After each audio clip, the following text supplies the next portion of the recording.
Well, hey guys, welcome back to another episode of the Growing Small Town Show. The last couple of episodes, we have highlighted a couple of amazing women in my local community.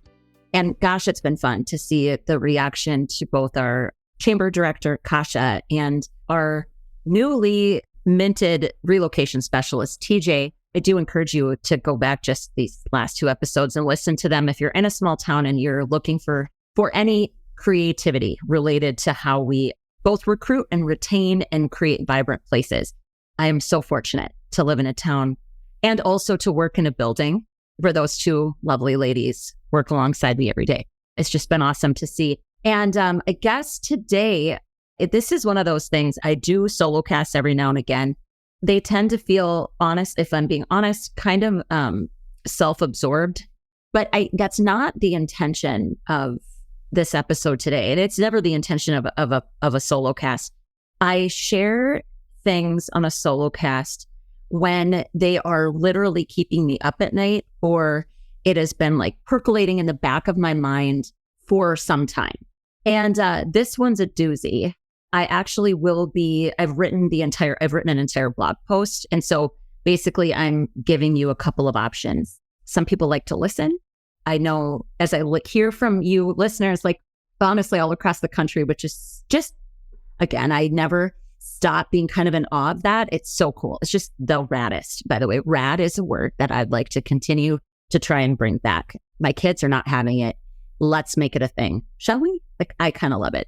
It is so, so cool to hear from people all over the country, because that's what this is about. Like somehow tapping into this collective optimism and hope for the future of communities like mine, small towns.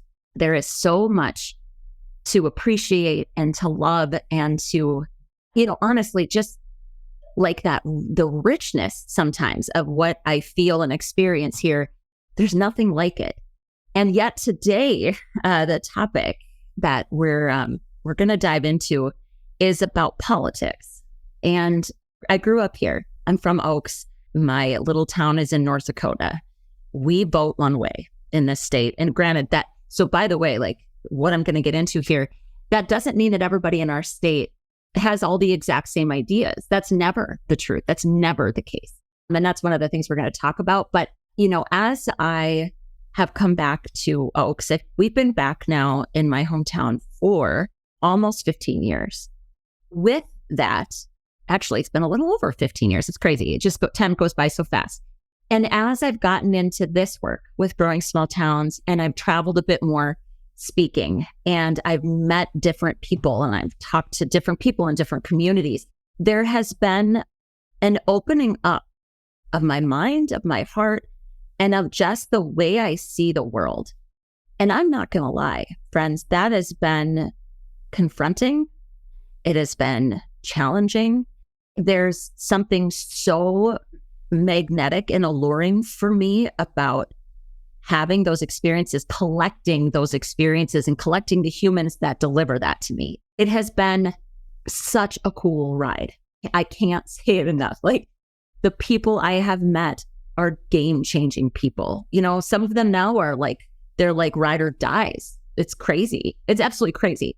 But what I want to talk about today is how some of that growth for me personally, and again, this is personal, but it absolutely is professional. What this growth for me personally has made me see differently. So I think this is the interesting thing about growth. You learn new things, you try or experience new things, and you actually do shift sometimes your worldview, sometimes your paradigms, and sometimes deeply held beliefs can get confronted. And that is alarming and it's scary, and navigating that, it's like a whole journey in and of itself. So as I've said many, many times, I am so pro therapy for this very reason. And my therapist has been a huge part of bringing some of these things to light for me in a way. By the way, it doesn't mean I look around and I go, well, screw this and screw these people, and this town's too small, and now I'm bigger than them. And now I think that isn't it at all, but it absolutely is something to navigate and maneuver, both mentally, emotionally, intellectually, right? And I guess as I've talked to some of my good friends, I'll just say it. I'll actually share her name because she's done a podcast with us. Winona is her name. She is one of the co-founders of Roll Call.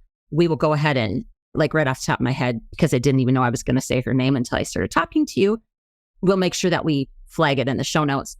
But Winona and I talked about, so this idea of feeling confronted. And I'll tell you, I was speaking for their Talent Attraction Summit, which, by the way, let's just make a plug for that. They're coming to Fargo, North Dakota. They're bringing their Talent Attraction Summit to Fargo. They're a Nashville-based business, or maybe Iowa. There's two co-founders, that's where they live. One's in Iowa, one's in Nashville. Where I spoke was in Michigan, Flint, Michigan, last summer.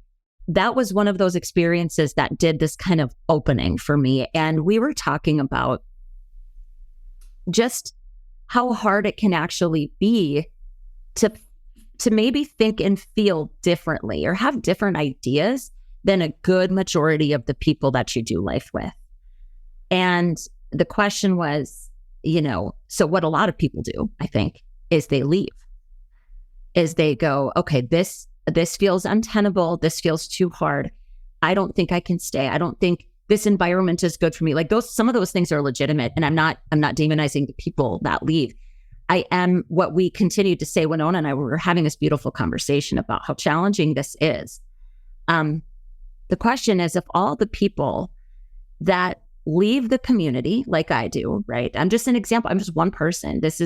I'm not special. If I haven't been made that abundantly clear, there's nothing special going on here. This is how I'm wired. I am wired to consume the stuff around me and then think about it and think about how we can apply it here and think about how we can change things. I'm just wired for that, for growth. I'm wired for it. So she said, what if all the people that leave their community, that kind of operate in the world the way that you do, trying to gather new ways of thinking and new ways of being and then have a place for those to go. She said, if every single person like that leaves, then what happens? And so that's some of what's been really weighing heavily on me. And it's all coming to roost in my brain through this lens of local politics.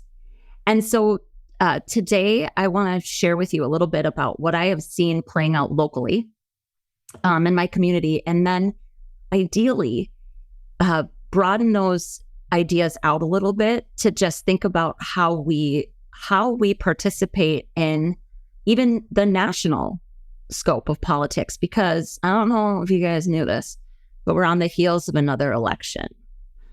I already hate it. I already hate what I'm seeing. To me, sometimes it feels like everybody in it seems to just represent the worst of us. And that's another big challenge, right? So I'd like to share a little bit about what's happened locally and give a few. And by the way, these ideas, they're not just Rebecca ideas. They're fundamental people skills. And first and foremost, I want people to realize that those are skills that you can develop. They are developable, which I do think is a made up word. I kind of like it though.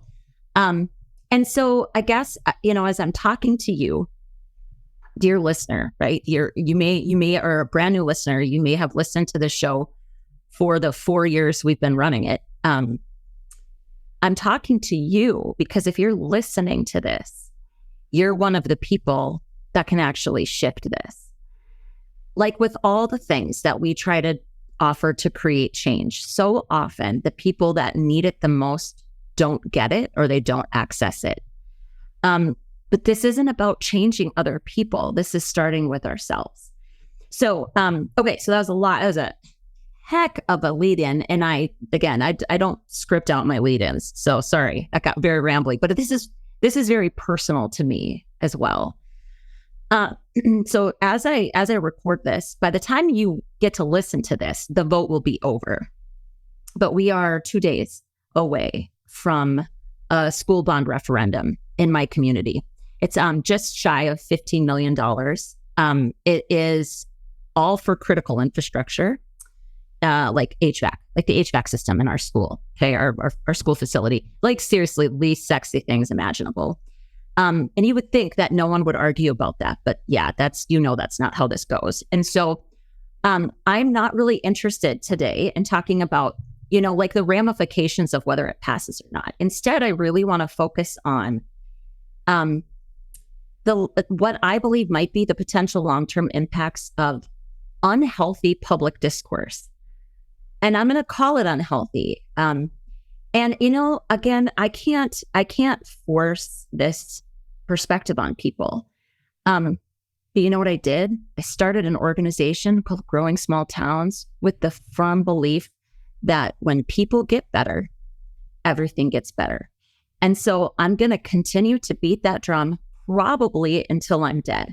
Will the work look the same? I have no idea, you guys. I don't know what's going to happen. Big picture, right? Like, I don't know. But I'm telling you, like, I believe so firmly that our homes, our churches, our communities, our schools, our country will get better, quote unquote, when we get better. This is a we the people kind of thing. So this is important to me. This is important work, and it's core of what we do. And I will say that this is a big caveat too. I get it. Like, I live in a town of 1,800 people in southeast corner of a flyover country. Nobody cares what I think. Nobody cares what I might see or what I might observe. And so anybody might have the right to say, who the hell do you think you are? I don't think I'm anybody other than I actually have dedicated my professional career to these kinds of conversations. Organizational development is rooted in the people side of business. And I also actively work on these things myself. So I am not coming at you today on any sort of a high horse. I struggle. I am in it with you as much as I've ever been. But as I am a generally open-minded and open-hearted person, I think there's lessons for us to consider. And again, I think if we want our country to be better, then we, the people, have to freaking do better. So with that, here are 5 things you can do right now to potentially shift things locally, and then think about how this plays out on a broader scale. I'm passionate. I think, if nothing else, if you've listened even to one episode, you know that I'm a passionate person. I have on more than one occasion behaved in a way or spoken words that I'm not proud of. Overall, where repairs needed to be made, I attempted to make those repairs. And the hardest part is sometimes once those words are spoken, the rift can't be repaired. And we can't force people to accept our efforts for repair. So I'm truly sharing this from the perspective of appealing to a nobler motive. And again, like, I've been called all sorts of things. First of all, like, too soft, that's too gentle, that's not direct enough. That's not what leaders need to do. Pollyanna, eternal optimist, foolish, silly. Like, I actually don't care because I just want us to be better. Okay, so here are 5 things that we can do. And again, this is playing out coming from a perspective of what I've seen locally, knowing that we're right on the heels of seeing all of this publicly up on a national scale. So number 1 is to notice and call out the use of labels. Gosh, this would seem simple and obvious, right? Like, we learn this in grade school. Like, name calling isn't something that we do, right? We're not supposed to do that. But today we use it as a shortcut to make our point faster and to move the dialogue along faster. If we can lump an entire group of people together to clarify what we're trying to say, that's what we're going to do. There might be times when the distinction's helpful. I mean, maybe, but overall, I'd like to submit to you that in most cases, most of the time, all that does is it takes the individual out of the conversation. And it really dilutes and weakens our arguments. So let's just talk about a few, right? There's Democrats versus Republicans. In our recent situation in Oaks, it was yes voters versus no voters. It was people who support the school versus people that don't. My big joke is like, there's Catholics versus all the other Christians. I'm kidding. I'm totally kidding, by the way. This might land better with my voice than it does in writing. I think it's kind of funny. I always joke like, well, you guys think you're better than all the rest of us, right? It's fine. But I mean, again, it's an example of labeling. And it is so damn tempting to put people into buckets and categories because they're easier to deal with that way. Overall, the danger of labeling people is that we stop viewing them as humans, as individuals with their own experiences, beliefs, and ideas. That broad categorization, it leads to assumptions at best and actual dehumanization at worst. So all I'm saying today is to listen for it. And I'm telling you, once you start to listen for it, you're going to hear it everywhere. It's alarming. And so I'm also going to offer at the end of each of these ideas are just some questions that every single one of us can ask ourselves. And because you're listening to this, you're the kind of human that will. And I love you for that. Keep doing it because we need more people to step up. So one of the questions, here's just a few. I'll just rattle them off. What do I really know about the person that I'm dealing with? Like, again, the question, the person that you're dealing with. Because you're dealing with a human, just to remind you. What questions might help me better isolate what their personal opinion is? When I call this person, whatever the label is, insert the label. What assumptions am I making about them? How could I get beyond this label to get to know them better personally? Those are just a few ideas. There's a lot of other questions we could ask ourselves. Overall, I'm also going to say this. This takes time and it takes effort. And most people that aren't doing these things aren't doing them because they're pieces of garbage humans. That's not the reason. But overall, we're kind of lazy. Social media, especially in this context, has made us particularly lazy. And we also, for some reason, and this is a total aside, but we suddenly now live in a time where we actually all think that our opinions actually matter. It's like, maybe your opinion doesn't have to be said out loud. That'll be a question later. So the first one, notice and call out the use of labels. If you hear it, you might just simply, with some love and grace, look at the person and say, gosh, that sounds kind of limiting. And then see what happens. Because again, people that flippantly label people might not be as willing as you and I are to hold a different perspective.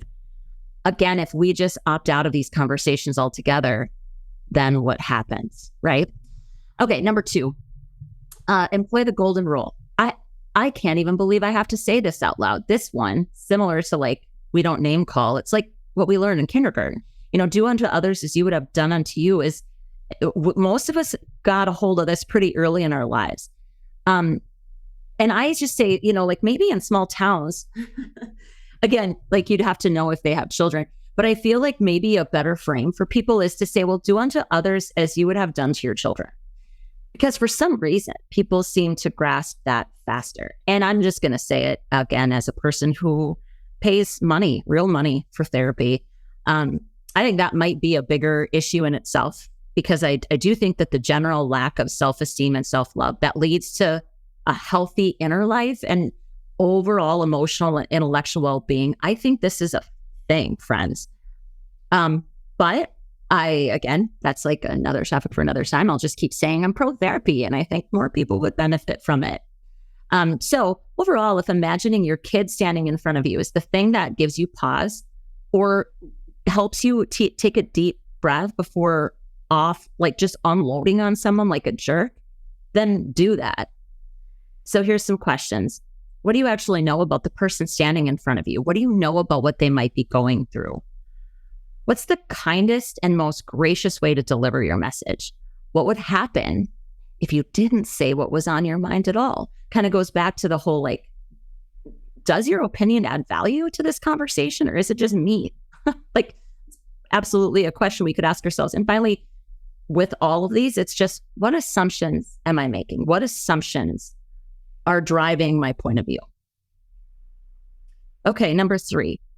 This one is, saying this one out loud makes me feel like throwing up. I don't know why. Maybe I make a bigger deal of these things in my head. But number 3 is to consider the implications of selective rights and privileges. If there was ever something I worry about saying out loud, it really is this one. We can't advocate for our rights and our beliefs without affording everyone else the same opportunity. That's what this country is about. But I continue to be kind of surprised and almost kind of horrified by how easy it is for people to fight hard for their personal beliefs in the name of freedom and sometimes patriotism even. while at the same time publicly, through both words and actions, sometimes blatantly suggesting that other people shouldn't have the same. It's hypocrisy to me, and it's honestly, it just blows my mind.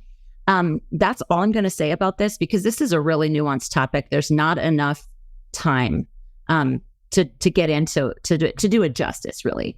I've seen this play out more times locally than I can count. So at a minimum, it's really something for us to watch for and to realize when we might be caught in it ourselves.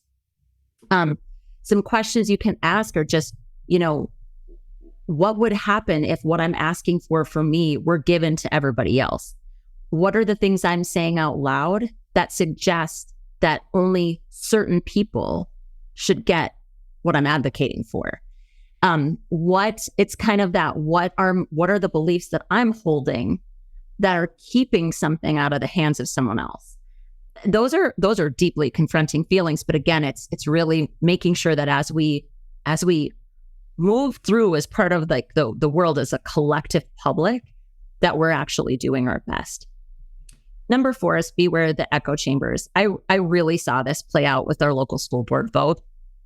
Instead of intentionally going to the places and the people that think differently from them, I actually saw people cutting off people who prior to this situation were actually their friends, because they just didn't want to hear their quote unquote rhetoric. I don't know where this idea came from, that the willingness to listen and hold different perspectives, like just hold space for that, makes us weak. I feel like that's the prevailing thought here, is like, well, it makes me weak if I open myself up to that. That, I'm sorry, it is utter bullshit. Frankly, if your ideas and your beliefs are as strong and unflinching as you're claiming they are, then exposing yourself to people or opening yourself up to people who think and believe differently from you, it really shouldn't feel threatening at all. Echo chambers are what happens when we cut ourselves off from people who think differently than we do. All it does is reinforce our own thoughts and beliefs, and it shuts off any alternate information. The reason I find this so crazy is because I think of all the things that human beings are capable of doing, changing our minds is one of the most powerful. If we never source new information, nothing can or will change.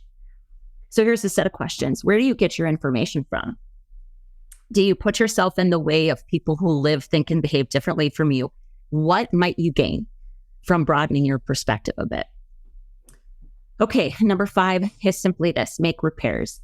You're going to step in it because you're breathing and you're alive. You're just going to do it. So this particular skill for me goes so far beyond conflict management. It taps into the care and compassion that we have to hold for somebody that we've hurt, even if we never intended to hurt them. Intention matters, yes. And if someone that we care about expresses that we've hurt them, we ought to believe them. The other thing too that sometimes can help us be aware that a repair might be in order is if we continue to reflect on a situation where we wish we'd handled something differently, there might be an opportunity for repair. So go with the person. Be humble, be gracious, own your side of the street, own your role, apologize. Again, none of these things make us weak.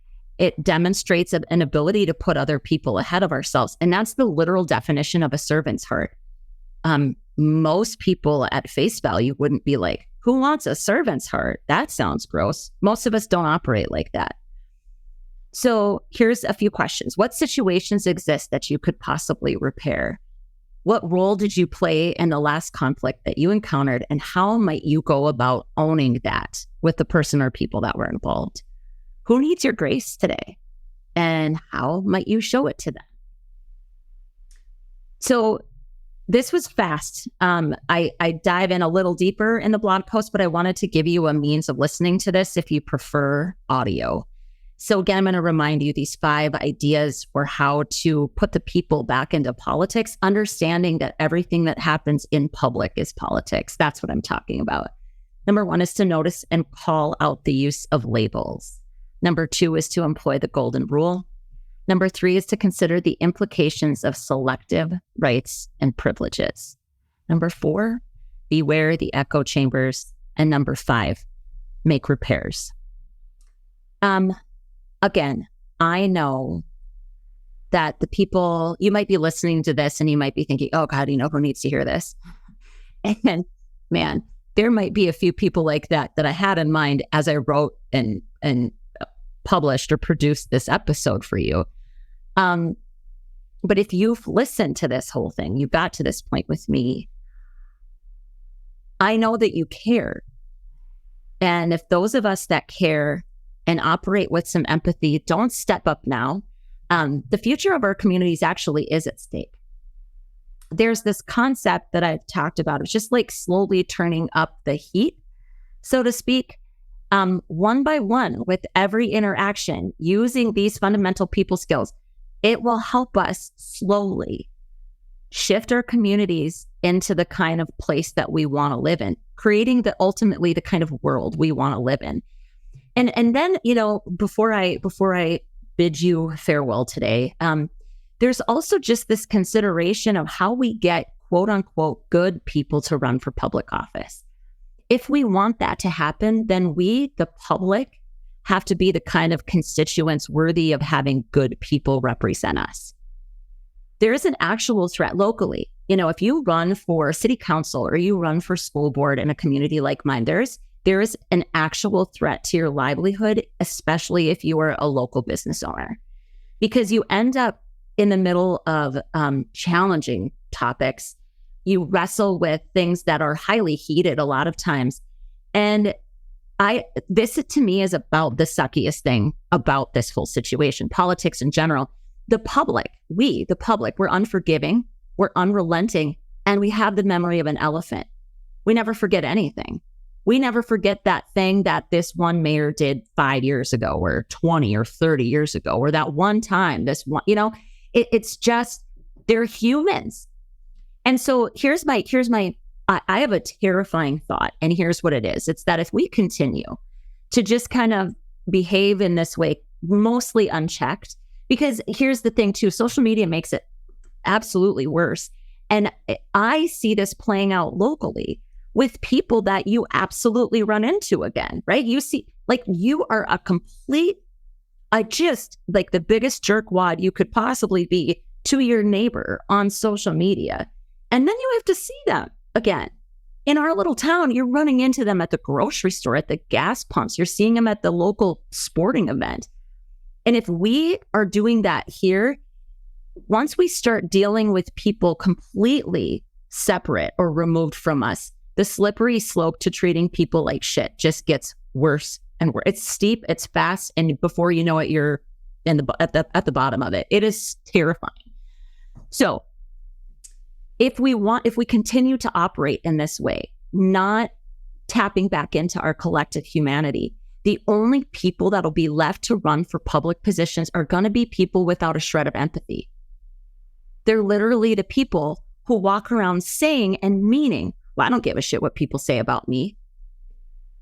And that is terrifying to me. So please hear me. I don't want our public officials to be, like soft and to take everything personally, but the ability to operate from a place of compassion and empathy and critical thinking and problem solving, that is not something to take lightly. The public is people. People need empathy. Because all I'm saying with all of this is that we are humans first. So find the common ground. Do better. And I promise you, I'm not going to say like overnight, everything's going to shift. If every single one of us that is committed to creating this kind of a future for our communities where a wide variety of humans with different backgrounds and perspectives and beliefs and ideas can be welcomed and nurtured and loved, if those of us that feel that way all agree to step up and just challenge some of this, again, with love and with grace, that's the shot that we have. Humans like you're the way forward. And so I would love to hear your thoughts on this episode. If there's more we need to talk about, if you need to have a separate conversation with me, you know how to get a hold of me. I would love to discuss anything that helps us put a better foot forward as humans. Thank you so much for listening, and thank you for everything you're doing to make your small town a better place to be. See you next time.